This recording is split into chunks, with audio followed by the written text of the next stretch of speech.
এপিসোডটি সম্পূর্ণ দেখতে চ্যানেলটি সাবস্ক্রাইব করে রাখুন। আমি আবারও ভুল করে ফেললাম মা। রায় প্রেগনেন্ট নয়, ওর ক্যান্সার হয়েছে।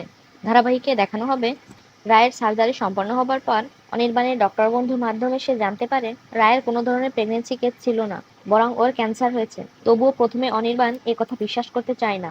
অনির্বাণ ভাবে রায় হয়তো তাকে বোকা বোঝানোর জন্য এ সমস্ত প্ল্যান করেছে। কিন্তু ডক্টর যখন রায়ের পরবর্তী মেডিকেল টেস্টের সকল রিপোর্টগুলো অনির্বাণকে দেখায়, অনির্বাণের মাথায় তখন আকাশ ভেঙে পড়ে। সে বুঝতে পারে সে কত বড় ভুল করে ফেলেছে। বারবার একইভাবে রায়ের চরিত্রে সে দাগ লাগাচ্ছে, আর রায় নিজেকে প্রাণপণ চেষ্টা করে যাচ্ছে নির্দোষ প্রমাণ করার জন্য।